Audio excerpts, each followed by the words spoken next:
దేవుని పరిశుద్ధ నామానికి మహిమ కలుగునుగాక. యేసయ్య పరిశుద్ధుడు, పరిశుద్ధుడు, పరిశుద్ధుడు. మనల్ని కూడా పరిశుద్ధులుగా నియమించాలని ఆశపడుతున్నాడు. దానికి కావాల్సిన సామర్థ్యం ఇచ్చాడు, కృపనిచ్చాడు, దయనిచ్చాడు.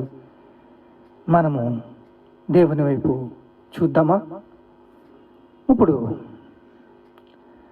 అబ్రీల్ రాసిన పత్రిక 12వ అధ్యాయం చూస్తే, ఇంత గొప్ప సాక్షి సమూహము మేఘము వలె మనలను ఆవరించి ఉన్నందున, ఇంత గొప్ప సాక్షి సమూహము మేఘము వలె మనల్ని ఆవరించింది.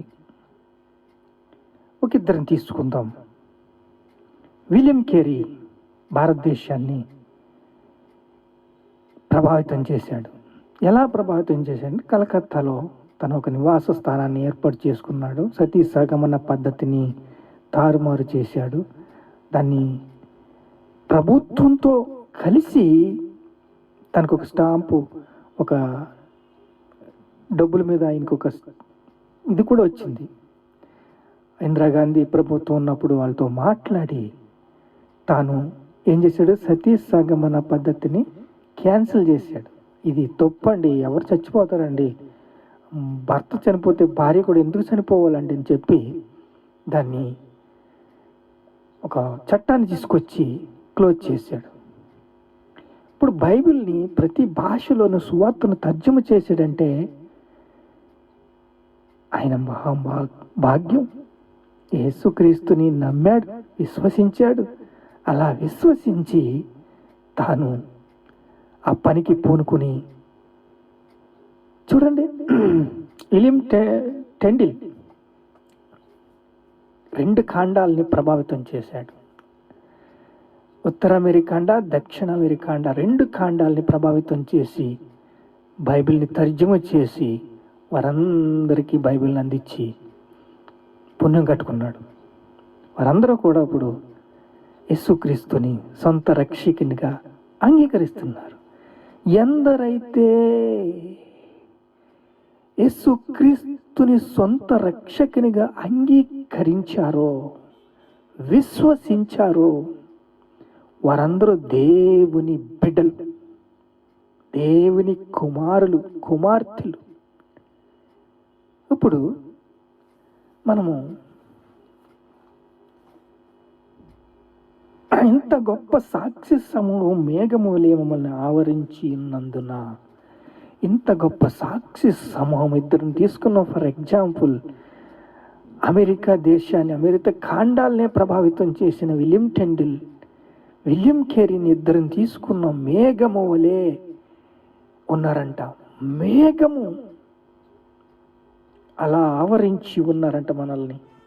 ఎందుకంటే యేసేపు ఉన్నాడు, యాకోబు ఉన్నాడు, వీళ్ళందరినీ, దావీదు ఉన్నాడు, నోహా ఉన్నాడు. వీళ్ళందరూ ఆవరించి ఉన్నందున మనము ప్రతి అడుగు చిక్కులు పెట్టే పాపం నుంచి తప్పించుకుని ముందుకెళ్ళిపోతూ ఉండాలంట. ఎలాంటి పాపాల్లో చిక్కులు పెడతాడు అండి? ఒకసారి లేఖన భాగాన్ని చదువుకుందాం. సులువుగా చిక్కులు పెట్టి పాపమును విడిచిపెట్టి విశ్వాసమునకు కర్తయు దానిని కొనసాగించుచున్న యేసు వైపే చూసి. సులువుగా చిక్కులు పెట్టే పాపాలు ఏంటి? ఊరుకూరుకునే నిరాశ, నిస్పృహలు తీసుకొచ్చి, ఇక్కడ యేసుక్రీస్తులో రోజు పరీక్ష జరుగుతుంది. మీరు వంకాయలు కొనుక్కున్నప్పుడు దాన్ని పరీక్షించి తీసుకుంటారా? లేదా మిమ్మల్ని ఆత్మ సంబంధులుగా మాట్లాడుతున్నాను మీతోని. మీరు శరీర సంబంధులైతే అవసరం లేదు. పునాది మనకి యేసుక్రీస్తు. ఆత్మ సంబంధులుగా మీతో మాట్లాడుతున్నాను. మీరు దేన్నైనా పరీక్షించి తీసుకుంటారా లేదా? టెస్టెడ్ అని ఉంటుంది, మనం దాన్ని నమ్ముతాం, దాని గ్యారంటీ ఉంది, దాని గ్యారంటీ, దాని సరుకుని నమ్ముతాం. అలాగే ప్రతి పాపము, సులువుగా చిక్కులు పెట్టే పాపాన్ని విడిచిపెట్టాలంట, అసహించుకోవాలంట.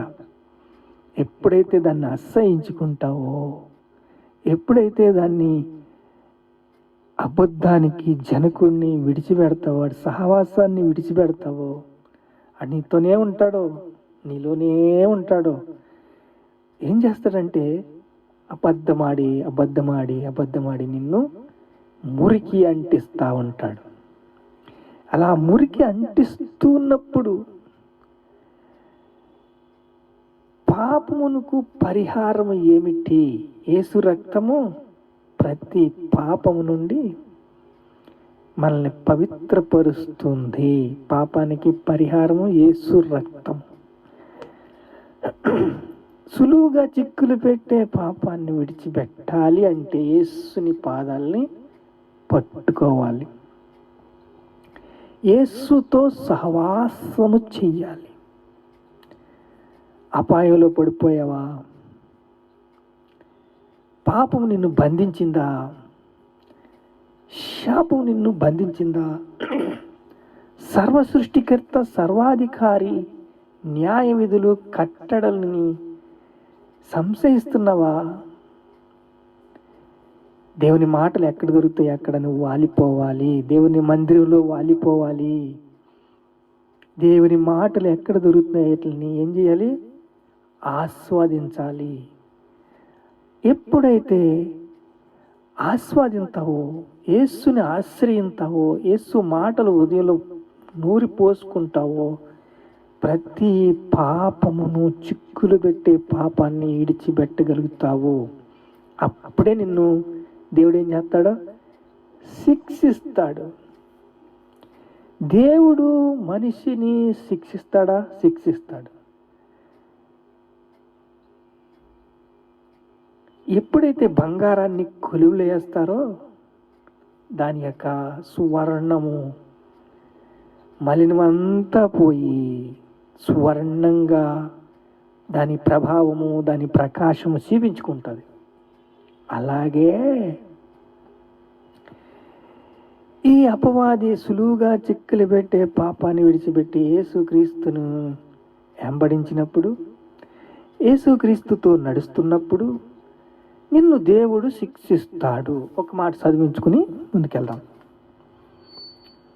చూడండి, నా కుమారుడా, ప్రభు చేయు శిక్షను తృణీకరించుకుము. ప్రభు నిన్ను శిక్షిస్తున్నప్పుడు తృణీకరించుకు.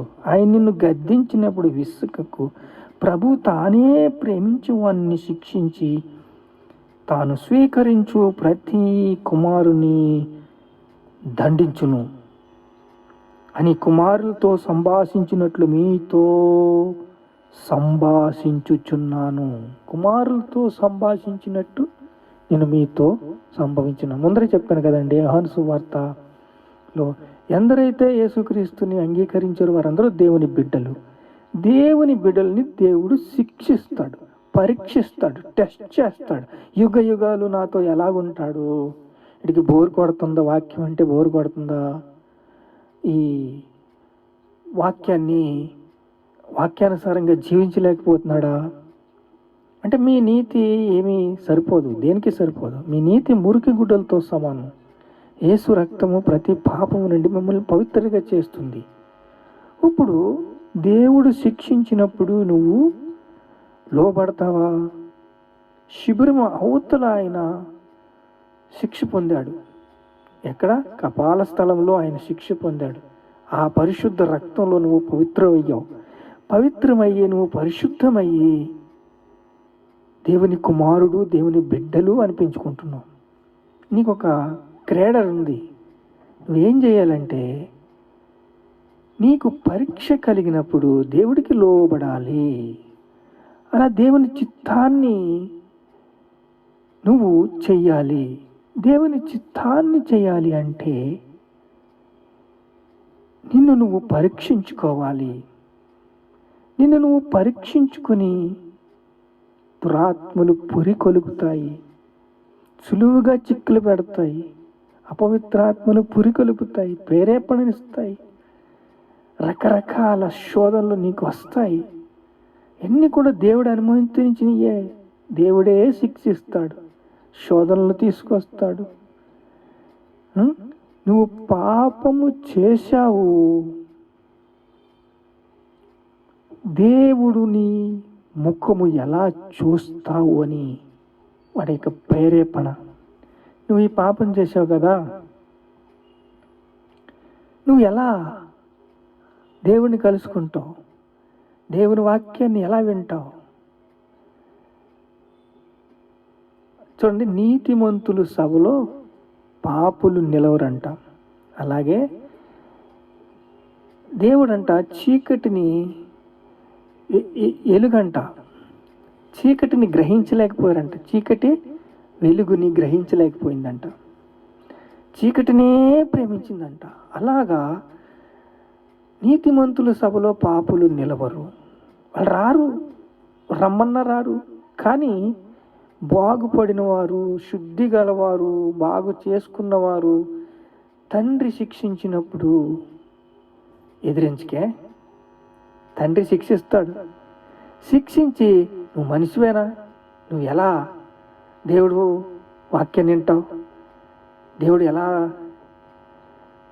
అని రకరకాల సులువుగా చిక్కులు పెట్టే పాపాన్ని నూరిపోసి దేవుడి శిక్షని వ్యతిరేకించేలాగా, దేవుణ్ణే దూషించేలాగా తయారు చేస్తాడు. ఒకటి కాదు, రెండు కాదు, సులువుగా చిక్కులు పెట్టే పాపాన్ని, దురాత్మ శక్తుల్ని, దుష్ట శక్తుల్ని, అపవిత్రాత్మల్ని, అంధకార శక్తుల్ని నీ మీద వదిలినప్పుడు, అబద్ధాలని, దేవుని సహవాసం విడిచిపెట్టకే. చూడండి, మట్లా చదువుతుంటే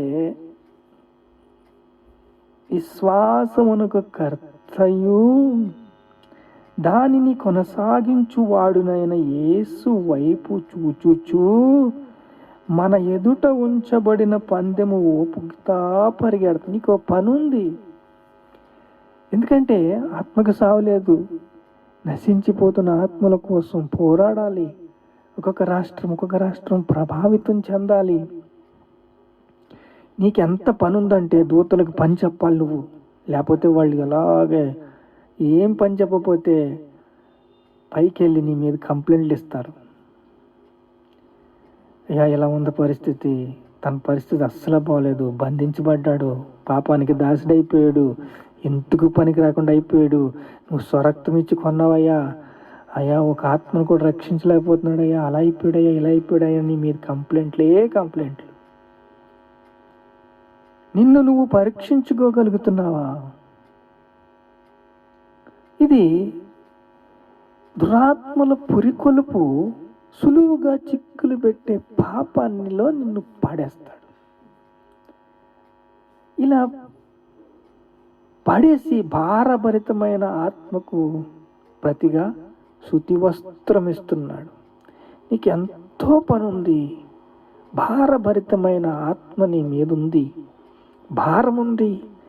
నువ్వు నీ హృదయంలోంచి విడుదల చేయవలసిన ఎంతో పనుంది. ఎంతోమంది నశించిపోతున్నారు, నశించిపోయి క్షీణించిపోయి నరకానికి చేరిపోతున్నారు. ఎందరూ యేసుక్రీస్తుని అంగీకరించారో, అంగీకరించిన వారందరూ దేవుని పిల్లలంట. వెలుగు లోకమునకు వచ్చును గాని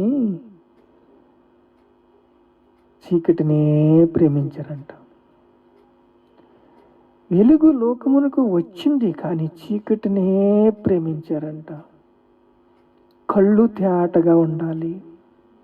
దేవుడు అడుగుతున్నాడు, దేవుడు శిక్షిస్తాడు, ప్రేమిస్తాడు, వాక్యం ఇస్తాడు, నిన్ను పరీక్షిస్తాడు, నిన్ను శుద్ధి చేస్తాడు, భారభరితమైన ఆత్మకు ప్రతిగా శుతి వస్త్రం ఇస్తాడు, నిన్ను ప్రేమిస్తాడు. ఎవరిని వెతుకుతూ ఉంటాడు. కళ్ళన్నీ యెహోవా కనులు భూమి అంతటా సంచరిస్తున్నాయి. ఎవరిని వెతుకుదామా అని వెతుకుతా ఉంటాడు. యేసుక్రీస్తుని సొంత రక్షకునిగా అంగీకరించావా? నమ్మి బాప్తిసం పొందేవాడు రక్షించబడు, నమ్మిన వానికి శిక్ష విధించబడుతుంది. నమ్మకపోతే నీకు శిక్ష. ఇలా ఆయన శిక్షించి, చూడండి భలే ఉంటుంది మాట, నా కుమారుడా ప్రభువు చేయు శిక్షను తృణీకరించుకుము. ఆయన నిన్ను గద్దించినప్పుడు విసకకుము. ప్రభు తాను ప్రేమించి శిక్షించు వానిని ప్రభు తాను ప్రేమించుచు వానిని శిక్షించి తాను స్వీకరించు ప్రతి కుమారుని దండించును అని కుమారులతో సంభాషించినట్టు మీతో సంభాషించుచున్నాను. దేవుడే మాట్లాడుతున్నాడు. శిక్షిస్తాడు, శోధిస్తాడు, పరీక్షిస్తాడు. ఓర్పు ఉందా? నిన్ను పరీక్షించినప్పుడు నీకు ఓర్పు ఉందా? అలా ఓర్పు ఉంటే నీతో కలిసి భోజనం చేస్తాడు. ప్రార్థన చేసుకుందాం. మహాపరిశుద్ధుడైన తండ్రి, శిబిరము అవతల తండ్రి, ధర్మశాస్త్రము ఎడాది గొర్రెపిల్లకి ఎంత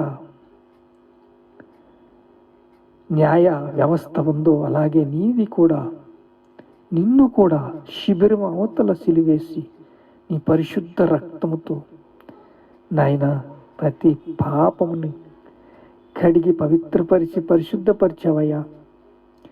ప్రతి మనిషిని వెలిగించావయ్యా. ప్రతి మనిషికి నిత్య జీవనిచ్చావయ్యా. నేనే మార్గము, సత్యము, జీవము అన్నావయ్యా. తండ్రి, ఇదిగో నాయన, సువార్త అందకపోతే యుగ యుగాలు నరకమేనయ్యా. సువార్త అర్థం చేసుకోకపోతే యుగ యుగాలు నరకమేనయ్యా. అయ్యా, ఆత్మకు చావలేదు, నిజము, ఇది సత్యము. అవును తండ్రి, అబద్ధానికి జనుకుని జయించే కృపను అనుగ్రహించయ్యా. అవునయ్యా, సులువుగా చిక్కులు పెట్టే పాపాన్ని ఇడిచిపెట్టి మేఘము వలె మనల్ని తండ్రి, పౌలు రాసిన పత్రికల్ని, యేసేపు రాసిన పత్రికల్ని తండ్రి, నోహవు రాసిన పాఠాల్ని నేర్చుకుని శక్తి పొంది అయా సులువుగా చిక్కులు పెట్టే పాపాన్ని ఎదిరించి తండ్రి శిక్షించినప్పుడు నాయన లోబడి కుమారునిగా, కుమార్తెగా, దేవుని బిడ్డలుగా జీవించి జయించి అనేక మందిని చేర్చడానికి, అనేక రాష్ట్రాలను ప్రభావితం చేయడానికి నీ కృపను, ప్రేమను, దయను మాకు ఇచ్చావు తండ్రి. నీకు స్తోత్రాలు, స్తోత్రాలు, స్తోత్రాలు, స్తోత్రాలు. స్తుతి, మహిమ, ఘనత, ప్రభావాలు యేసుక్రీస్తు నామములో చెల్లిస్తున్నాము తండ్రి. ఆమేన్.